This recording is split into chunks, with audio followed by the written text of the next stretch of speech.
السلام علیکم اسٹوڈنٹس، میں ہوں ڈاکٹر حبیب الرحمان اور آپ دیکھ رہے ہیں کوئٹہ ٹی وی۔ اسٹوڈنٹس، آج ہم اسٹارٹ کرنے جا رہے ہیں نیا چیپٹر، اور یہ چیپٹر ہے تھرمو کیمسٹری کا، اور اس کا ہم ڈسکس کریں گے آج پہلا لیکچر۔ تو اسٹوڈنٹس، یہ جو لفظ تھرمو استعمال ہوتا ہے ہیٹ کے لیے، اور کیمسٹری ہم کہتے ہیں کیمسٹری کو۔ تو یہاں اس چیپٹر میں ہم مختلف کیمیکل ریئیکشنز کو پڑھیں گے اس سینس میں کہ کیا یہ ہیٹ خارج کرتے ہیں یا ہیٹ کو جذب کرتے ہیں۔ تو چلیے جی اسٹارٹ کرتے ہیں کچھ بیسک ٹرم سے، سم بیسک ٹرمز، کچھ بنیادی چیزیں، ٹھیک۔ پہلا ہے جی thermochemistry. It is a branch of chemistry, یہ کیمسٹری کی ایک شاخ ہے which deals with heat changes, جس کا تعلق ہے حرارت کی تبدیلی سے، ڈیورنگ کیمیکل ریئیکشن کے دوران۔ تو یہ کیمسٹری کی شاخ ہے جس کا تعلق ہے حرارت کی تبدیلی سے، یعنی اسٹوڈنٹس جب بھی کوئی ریئیکشن ہوتا ہے، فرض کرے کاربن جب آکسیجن کے ساتھ جلتا ہے اور کاربن ڈائی آکسائڈ بناتا ہے، تو اس دوران کیا ہوتا ہے کہ اس دوران ہیٹ جو ہے ریلیز ہوتا ہے، ٹھیک۔ اسی طرح بہت سارے ریئیکشن ایسے ہیں جس میں ہیٹ ایبزارب ہوتا ہے۔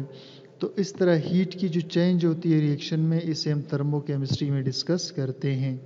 Energy and its types, ability اور capacity of a body to do work, صلاحیت یا قابلیت جسے ہم کہتے ہیں، گنجائش کہتے ہیں، ٹھیک ہے۔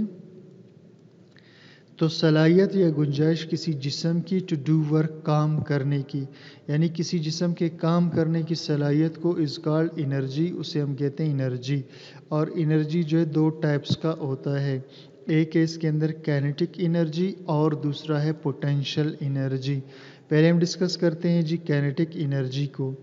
انرجی آف اے سسٹم اور باڈی، انرجی کسی سسٹم کا یا کسی جسم کا ڈیو ٹو اٹس موشن، اس کی حرکت کی وجہ سے کہلاتا ہے kinetic energy. Kinetic energy depends upon mass and velocity of body, kinetic energy انحصار کرتا ہے کسی جسم کے ماس پر اور اس کی ویلاسٹی یعنی رفتار پر، ٹھیک۔ Greater the velocity of body, اگر زیادہ ہوگا ویلاسٹی کسی جسم کا، higher will be its kinetic energy, تو کائنیٹک انرجی زیادہ ہوگی۔ ایگزامپل دیکھیے جی، when water falls down from a dam, یعنی کسی ڈیم میں جب پانی بہت زیادہ کھڑا ہو، ٹھیک ہے، اور اس ڈیم سے جب پانی نیچے کی طرف گرنا شروع کر دے، ٹھیک، اس ڈیم سے پانی نیچے کی طرف جب گرنا شروع کر دے، وین واٹر فالز، جب پانی گرتا ہے ڈاؤن نیچے، فرام اے ڈیم، کسی ڈیم سے، دین واٹر ہیز کائنیٹک انرجی، تو اس نیچے گرتے ہوئے پانی میں چونکہ حرکت ہے تو اس میں کائنیٹک انرجی ہے۔ دس کائنیٹک انرجی انکریزز، اور یہ بڑھ جاتا ہے، when water falls with high speed, جب پانی گرتا ہے زیادہ اسپیڈ سے۔ دوسرا ہے جی potential energy, energy of a body due to its position, energy کسی جسم کی اس کی پوزیشن کی وجہ سے، اس کے مقام کے لحاظ سے، ٹھیک، ریلیٹیو ٹو ادر آبجیکٹس، ٹھیک ہے، اور دوسری چیزوں کے لحاظ سے۔ یعنی مثال کے طور پر اسٹوڈنٹس، اگر میں ایک بلڈنگ کی مثال لوں، ٹھیک ہے، جس میں بہت سارے منزل بنے ہوئے ہوں، ایک بلڈنگ ہو، ٹھیک، فرض کریں یہ اس کا 3rd فلور ہے، ٹھیک، اور یہ اس کا 5th فلور ہے، ٹھیک۔ تو اگر 5th فلور کے اوپر میں ادھر ایک گیند رکھ دوں یا فٹ بال رکھ دوں، اور ایک میں 3rd فلور پہ رکھ دوں، تو یہ جو 5th فلور والا ہے اس کی پوٹینشیل انرجی زیادہ ہوگی، کیونکہ زمین کے مقابلے میں اس کی جو ہائٹ ہے وہ بہت زیادہ ہے، جبکہ دوسرے کی پوٹینشیل انرجی کم ہوگی۔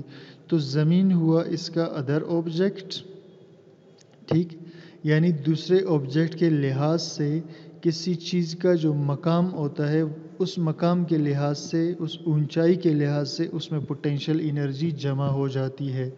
Energy of body due to its position, اب اس میں پوٹینشیل انرجی کیا ہوگا اسٹوڈنٹس، زیادہ ہوگا، اس کے مقابلے میں اس کی جو پوٹینشیل انرجی ہے وہ کم ہوگی، کیونکہ وہ بہت زیادہ مقام کے لحاظ سے اوپر ہے زمین سے۔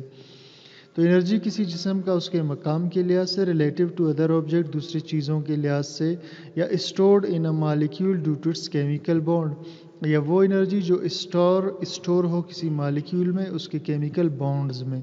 जैसे फ़र्ज़ करें ये पानी का मालिक्यूल है तो इसके जो बॉन्ड है इसके अंदर एक एनर्जी स्टोर होती है, इज़ कॉल्ड पोटेंशियल एनर्जी, इसे हम कहते हैं पोटेंशियल एनर्जी। एग्जाम्पल देखिए जी, water held behind the dam, जब पानी खड़ा हो, बिहाइंड का मतलब है पीछे, जब पानी खड़ा हो पीछे किसी डैम के, हैज़ पोटेंशियल एनर्जी, तो उसमें क्या होगी, उस पानी में potential energy, because of its height, उसकी बुलंदी की वजह से। Potential energy of water increases, और पोटेंशियल एनर्जी पानी का बढ़ता है when height of dam increase, जब बुलंदी उसकी बढ़ जाती है। आगे जी स्टूडेंट्स, यूनिट्स ऑफ एनर्जी, पहला इसके अंदर हम पढ़ेंगे जॉल को। System international unit of energy is जॉल। System international यानी पूरी दुनिया में जो यूनिट एनर्जी का इस्तेमाल होता है वो जॉल है। जॉल इज़ डिफाइंड, इसे डिफाइन यू करेंगे, amount of energy expanded, energy की वो मिकदार जो खर्च हो, एनर्जी की वो मिकदार जो खर्च हो, when a force of 1 Newton moves, ठीक, जब फोर्स 1 न्यूटन का मूव करे एक बॉडी को, और 1 किलोग्राम के थ्रू 1 मीटर 1 मीटर तक।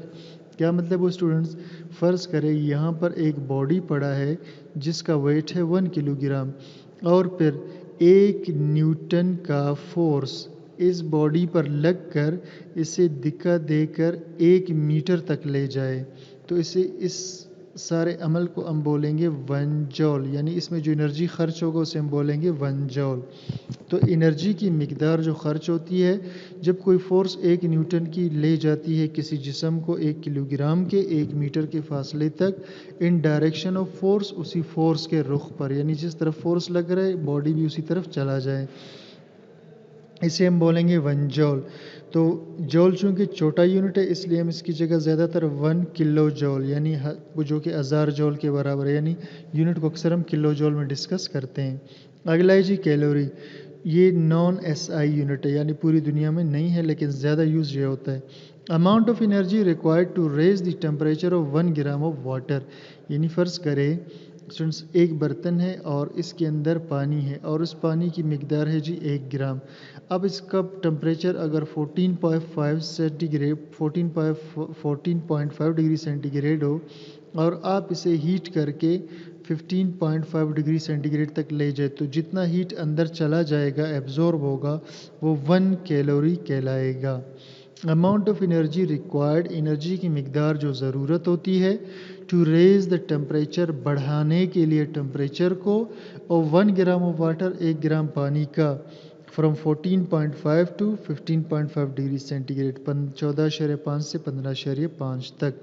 तो पानी के 1 ग्राम के टेम्परेचर को 14.5 से 15.5 डिग्री सेंटीग्रेड बढ़ाने के लिए जो एनर्जी दरकार है उसे हम कहते हैं calorie.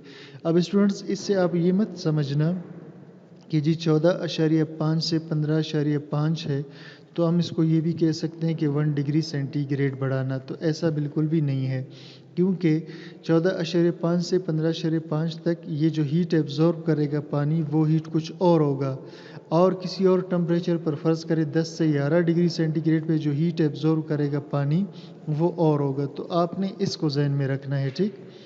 Heat, the transfer of energy from one body to another body, मुंतकिल होना एनर्जी का एक जिस्म से दूसरे में, due to difference in temperature, temperature के फ़र्क की वजह से, इस कॉल्ड हीट, इसको कहते हैं हीट।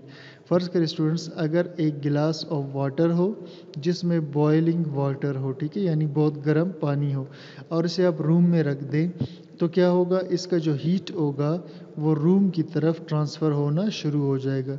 तो हीट हमेशा क्या करता है, हॉट बॉडी से कोल्ड बॉडी की तरफ ट्रांसफ़र होता है।